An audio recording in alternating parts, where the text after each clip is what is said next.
Celebrating 9 years of podcast excellence, the King of Podcasts Radio Network proudly presents the Wrestling is Real podcast, because wrestling needs us. Thanks for joining me for episode 701 of the Wrestling is Real podcast. We're going to go ahead and recap AEW and New Japan Pro Wrestling's Forbidden Door pay-per-view tonight. But I'm not going to go through the full card and go through this whole kind of thing of going match by match. There's a lot of other shows that'll do a better job than I can on that.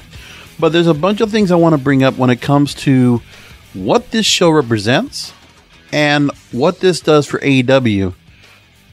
Because what AEW and Tony Khan did tonight was follow along the playbook that Ring of Honor and their talent relationship had with New Japan going back to 2014, 2015? And I look at the formula that they have when there is a co-branded pay-per-view, whether it's Wrestle Kingdom or whether it's the most recent G1 Supercard show with Ring of Honor New Japan, the last time they worked together in the arrangement and the last time a co-branded pay-per-view happened. Now, we didn't necessarily get that here. Now, Impact Wrestling has not had that relationship. They've obviously had a number of stars that have come in and have worked several dates. There's been select stars that have come in, but not to the level of what Forbidden Door does tonight. But Forbidden Door, and what Tony Khan was trying to do tonight as a promoter himself, is what the folks at Ring of Honor were trying to do back in 2019, bring the Wrestle Kingdom excitement to America, which they did in 2019, and then with Ring of Honor going by the wayside after pandemic, not be able to put another show like this again until now, as AEW does it. AEW has fostered the relationship.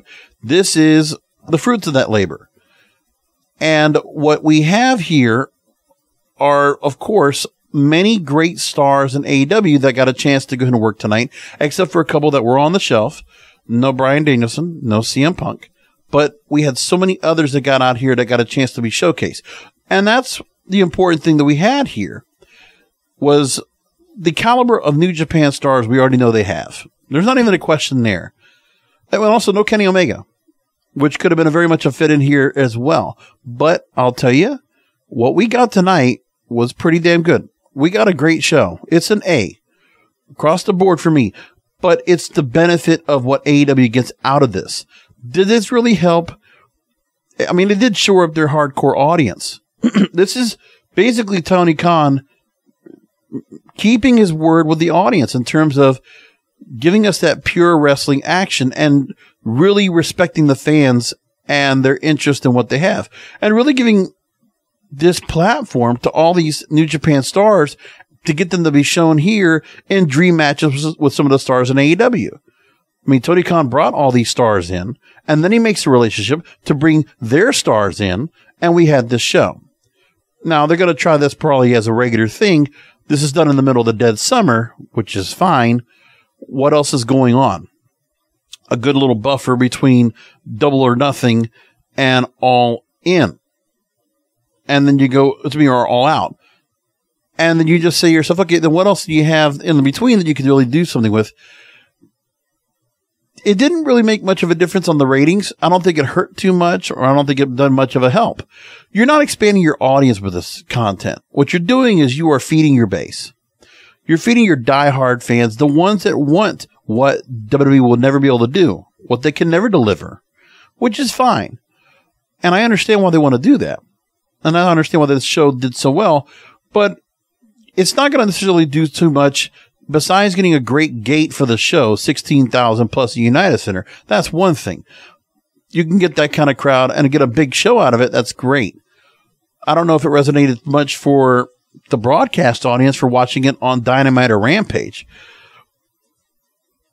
I mean, you only had a month really to go and build all this up, with the hope that the audience was keen enough to know some of the other backgrounds on the other stories going on.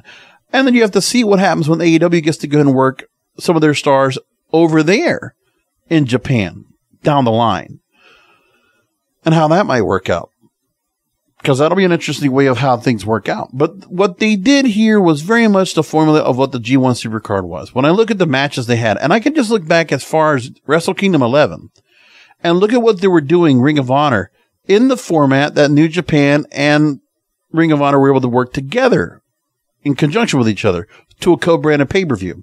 And what they did was, they would give you a number of 6-man tags. They would give you some of their matches to where certain titles were put on the line. Of the IWGP titles that came on the line tonight, you had the tag team titles, you had the U.S. heavyweight title, and the world heavyweight title, all defended. And those are the only matches, I guess, the only titles that were mattering here. Ring of Honor, they actually would hold the other matches. Because then what they did was, when it came to the G1 Supercard,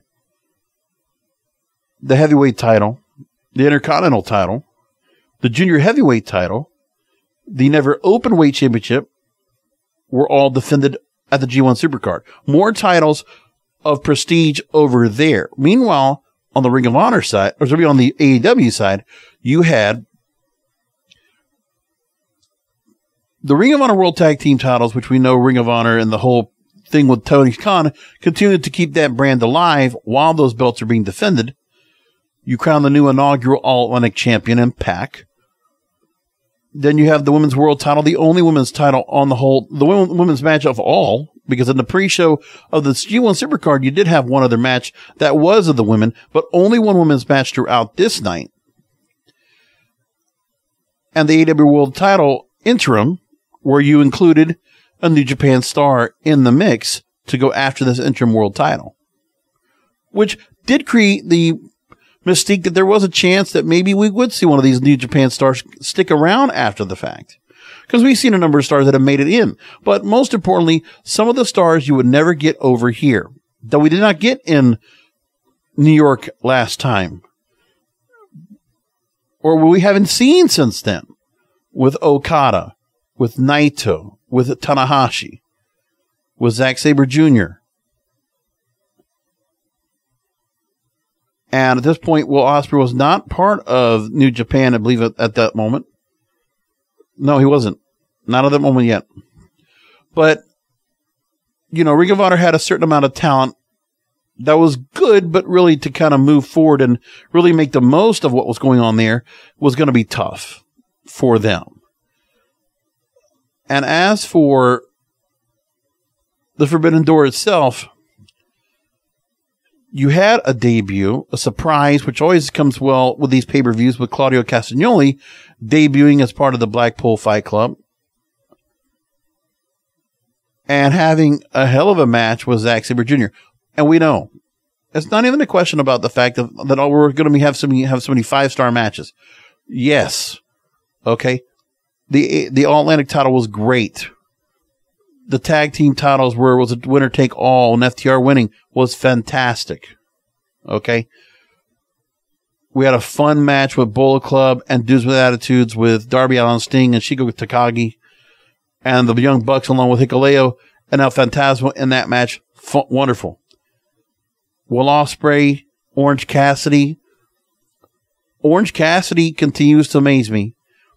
And the way they made that match booked was, really something special.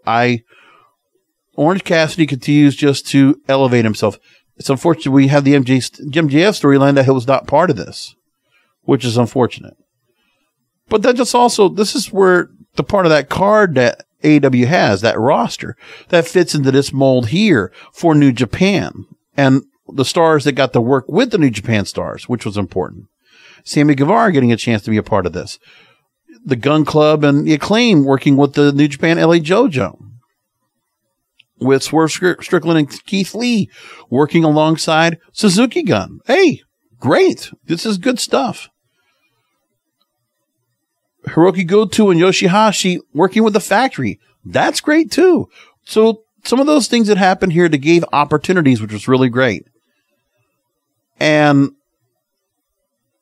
you gave quite a showcase to give Hangman Adam Page and Adam Cole the chance to both be in the IWGP World Heavyweight title match, which originally Okada was champion, right? And then Jay White won it back, which at J1 Supercard, Jay White was going in as champion and lost the belt that night.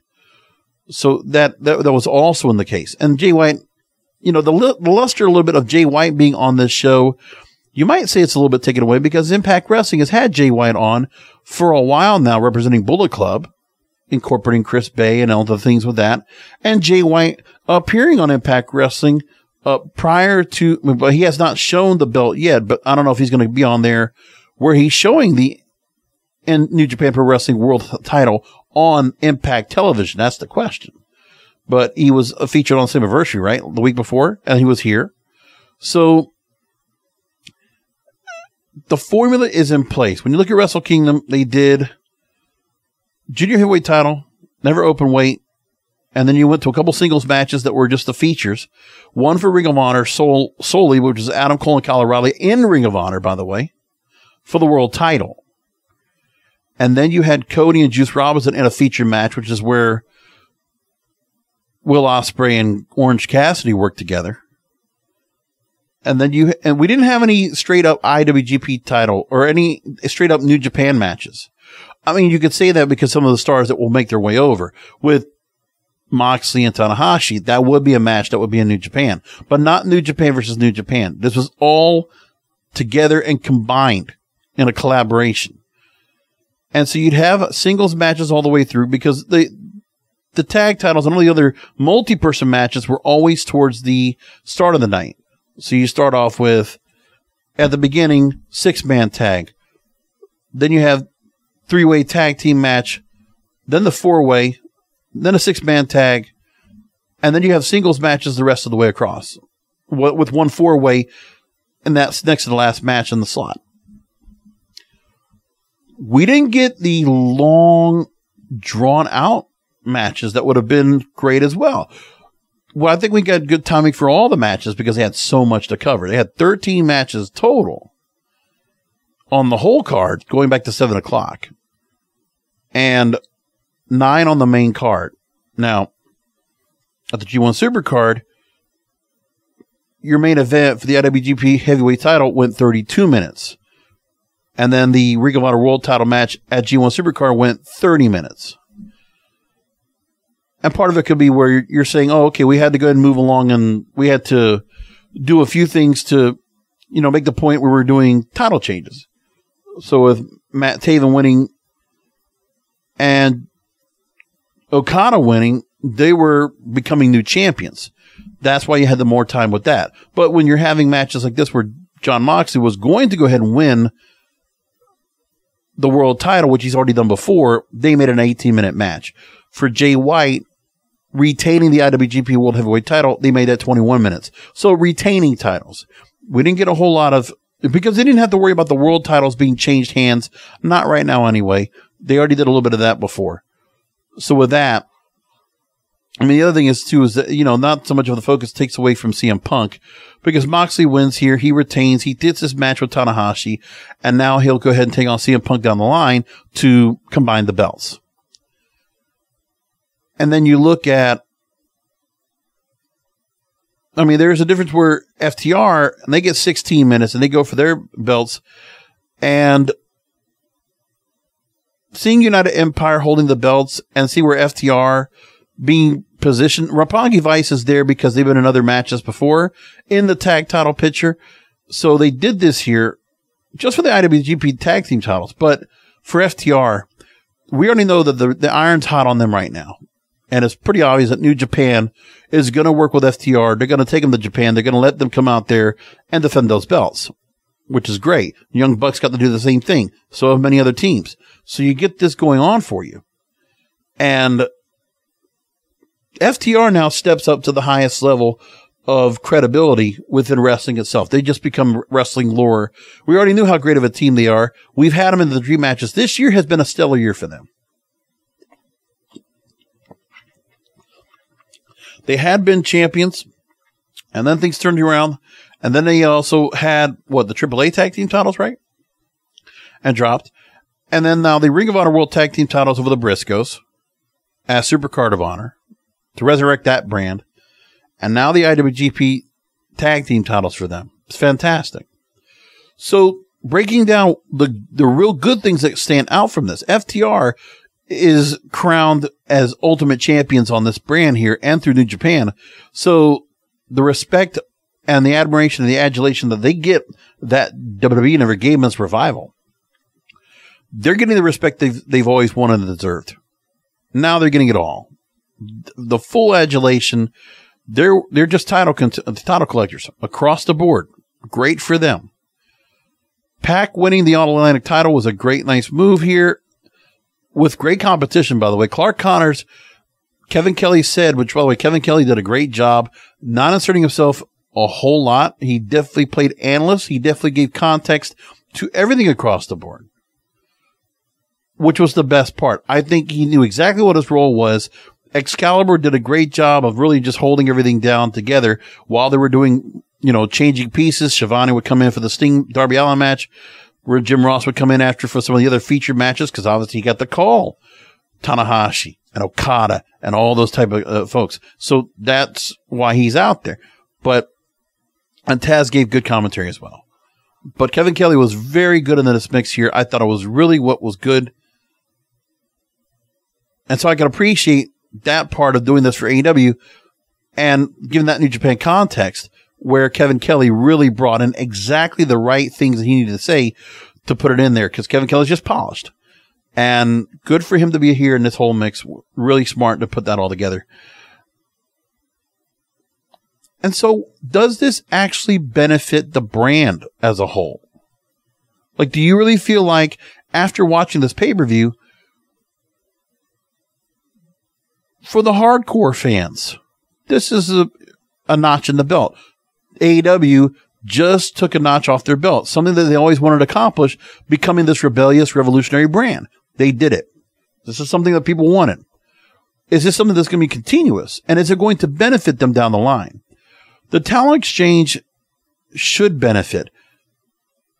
I just don't know if, because it's kind of hard for me to say, is AEW benefiting it more than New Japan does? But this is just the start of the relationship. Because for New Japan, if they're able to take on some of the other stars that are going to work their way up, if a Jungle Boy or a Darby Allin or an MJF, they get to work in Japan. The Pillars get to work in Japan. If Wardlow gets to work in Japan. And then some other stars that have not had a chance to work in Japan, say an Andrade or Penta Oscuro or, Rey Fenix for that matter. Some other stars that have not had the chance to be a part of this.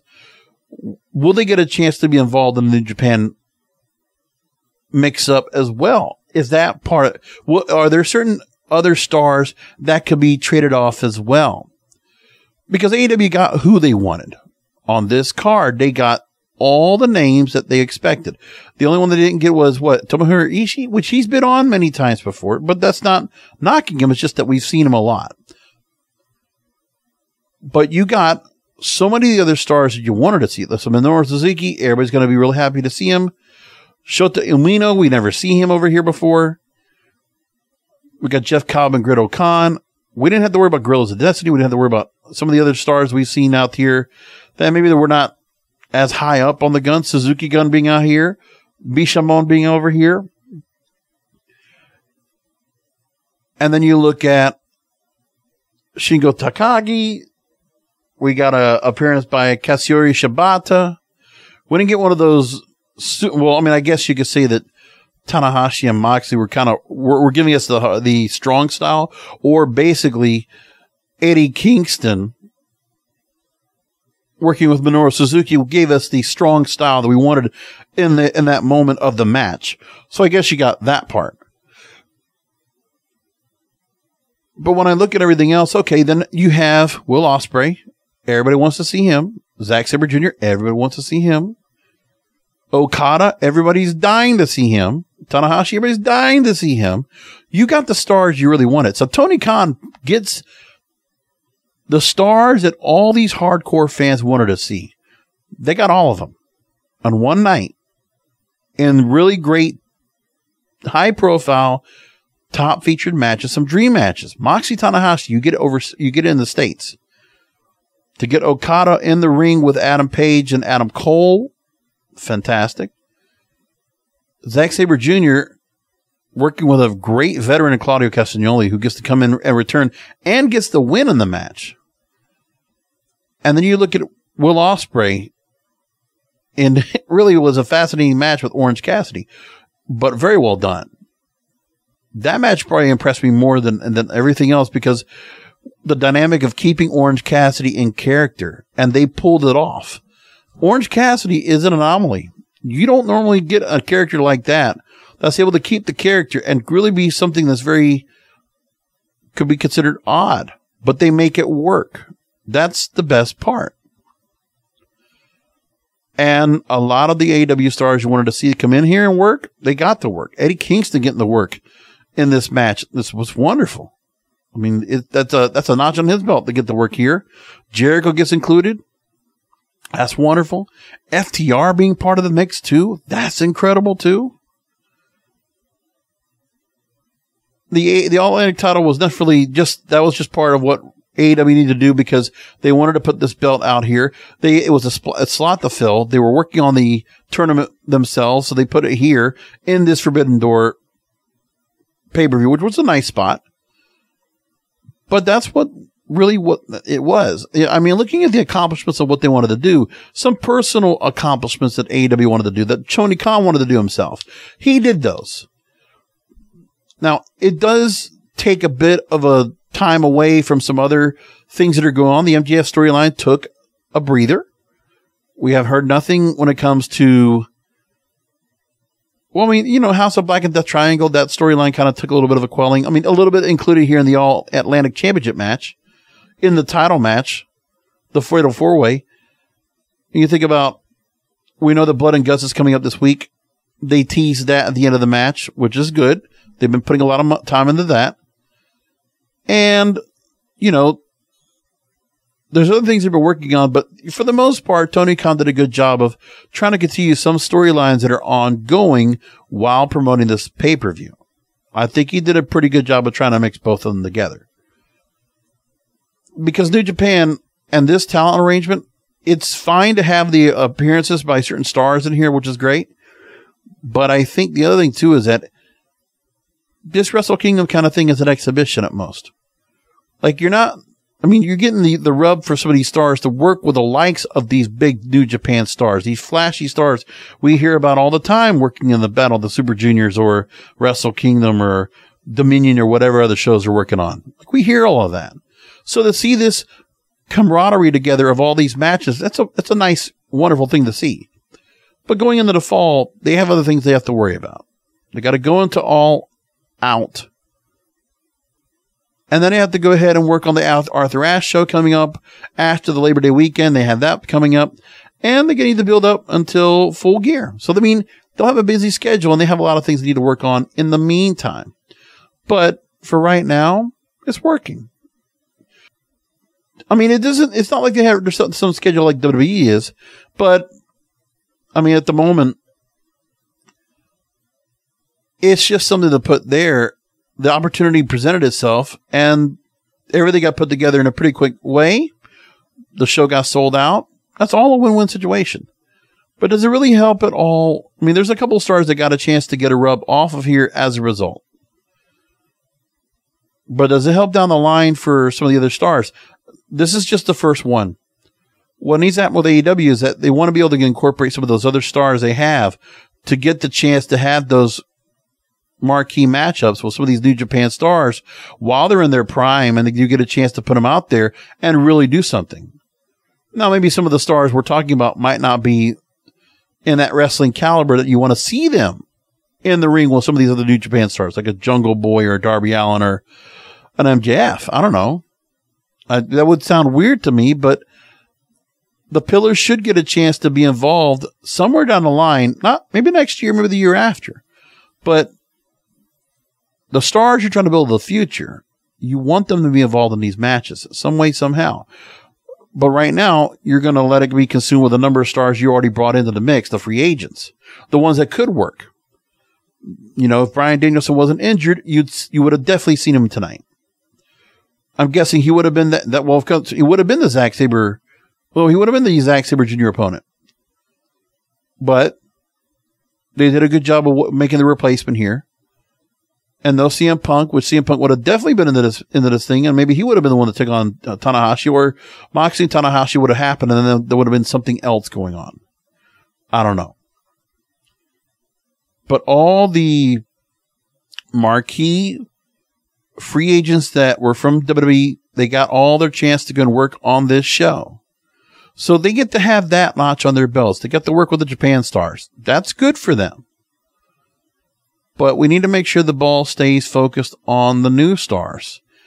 And while this is good for, morale as a whole for the company with all the stars they have under contract, the ones they've definitely spend some money on, it shouldn't be the whole focus. Like Tony Khan, I think, he understands this, that, it's just satisfying the palate of the veterans that you have, the ones that worked in WWE, and they get a chance now to work with the Japan stars. Some of the things they were promised that they hoped to do when they were brought over here, they get to do that now. But the New Japan relationship needs to also benefit the younger stars, the ones that are coming in, because AEW, they need to go ahead and build younger stars, because there's only a shelf life so long for some of the ones they have now. Now, of course, they're young, but we also know that some of those stars could very well say, okay, my contract's done. I got paid here. I did what I wanted. I think WWE wants to see if I can go back to them, because WWE is going to put out feelers. As we know how thin their roster is, you're telling me there are certain stars they could look at right now that if they get a good rub by working with the Japan stars here and by working at AEW like they have, that their capital, their value rises again. It's just like how, you see other stars that came in and how, like, a Cody Rhodes comes back, the great example. Some people are going to say the Cody example was something good. Hey, maybe I'll get the Cody-like return. Because down the line, you could see something like that. I'm not trying to pick out which stars are going to be, but you look at Jon Moxley and Bryan Danielson and CM Punk, he's not going to go. But Jon Moxley, Bryan Danielson, FTR, Pac, Miro, Malachi Black. All I'm saying is, it's a lot of egos to stroke, and there's a lot of people to satisfy in there. And, I am going to have to bring out the reality and say, listen, we know that even though it's like a really wonderful kumbaya type atmosphere over there in AEW, at some point, some stars might want to go ahead and move on because if they don't have that primary spot. And these kind of shows don't happen every month. Now we go back to some other storylines with some younger stars being put in the focus, and some of these other stars are not going to work as much. And they don't probably get a chance to work as many independent shows like they would want. They might want to go back to that schedule and get the big paycheck, because WWE at some point will then call them, some of them to come back. Maybe the next in line might struggle a little bit. And maybe they just need to get some other stars in the mix when the part-timers are not able to make it. When Goldberg's too old. When Brock Lesnar doesn't need any more money. When John Cena is going to be too busy on a Hollywood deal. Or The Rock's never going to be able to make it out. Or Ronda Rousey's going to retire again. I mean, these are all questions that have to be answered. It makes wrestling exciting. But in the time that you have right now, while this New Japan relationship starts, the next Forbidden Door, some other new names, because of how this might have done well for New Japan along with AEW. And we don't know where Ring of Honor comes into the mix next either. We know they're going to be doing another show. But it was also interesting, Ring of Honor did not become the spot for New Japan to be the co-brand of the pay-per-view. They decided to go with AEW. I mean, that's Tony Khan's primary brand, so that makes sense. But if you're not focusing on a lot of Ring of Honor here at all, except for that tag team title match, but AEW, FTRs are primarily AEW roster talent. What does that mean for Ring of Honor? What is their identity going to be? Because we still don't know what Tony Khan wants the identity of that brand to be. But that's what Ring of Honor was synonymous for, 5-6 years. They were synonymous for doing the talent exchange and having the Japanese stars or the Mexican stars brought in. But AEW is taking that whole spot. So with Tony Khan, what does Ring of Honor represent? We don't know. And then this relationship, this arrangement with New Japan. The other question is, Are you able to get New Japan to buy into taking some of these younger stars? Will they take another chance on somebody besides Orange Cassidy? Will they give some featured matches with some of their bigger stars against the likes of some of the younger pillars of talent? Or some of the other stars that have not had a chance to be in here before? Because there's a lot of dream matches left and on both of these rosters. What will we get? Not to mention, let me put it to you like this. What if the fact that New Japan's already getting themselves back into the mix in the U.S., they're doing U.S. shows. They have a TV deal now in the U.S. with Access TV after Impact Wrestling on Thursday nights. Who's to say that any of these stars right here of the main roster, the veterans, they don't want to work as many shows. They don't want to work their grueling schedule. They'll take the trips to Japan instead. What if they become exclusively New Japan? That's another question you have to think about. Because if Claudio Castagnoli or Bryan Danielson were considered, or even Chris Jericho, I don't know. This is all speculation. But to make everyone happy, to make sure that the company is being benefited from doing this show, for their broadcast partners, for themselves in the growth of the company, and for the growth of the brand. Because we remember, Ring of Honor benefited from having this. And they didn't survive. They didn't make enough money on a regular basis with their talent standalone, unless they had the New Japan talent on the shows.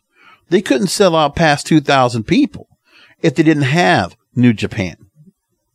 So keep that in mind here too. Now, AEW is capable of putting big shows together with the talent they have on their roster. But if they want to grow themselves to a point where they don't have to do college arenas anymore, they want to move up. I mean, it's going to be a trajectory of growth down the line. I mean, obviously, I bet Tony Khan's got some 5-year business plan of where he wants to see things down the line. They're at year 3 right now, but what happens at year 5? And what stars are going to be here? And what will this relationship represent in a couple of years? It's the future. Because it's more important than ever that we want to see AEW succeed, where New Japan is working together. This Forbidden Door plan is wonderful. And it's not just them. It's also what MLW does with AAA or Pro Wrestling Noah. It's the same thing with what happens with Impact working with AAA or New Japan or AEW or NWA for that matter. It's all this new wrestling alliance. We need this new wrestling alliance to benefit. We need it to do very well for the sake of all of us as wrestling fans. There's a lot more we could talk about with that. But anyway, Money in the Bank is coming weekend. We'll talk about that. Coming up on the normal edition of the Wrestling's Real Podcast. Thanks for listening in. Subscribe to the shows you do. Come back for another Wrestling's Real Podcast because wrestling needs us. Thank you for listening to the Wrestling is Real Podcast. You can find all previous episodes at WrestlingIsReal.com or subscribe to the show on all major podcast outlets, including Apple, Amazon, Google, Spotify, and iHeartRadio. Follow the King of Podcasts on Twitter, Facebook, and Instagram at King of Podcasts, and search King of Podcasts on YouTube, or type youtube.com/JBRASCO951. This has been a presentation of the King of Podcasts Radio Network.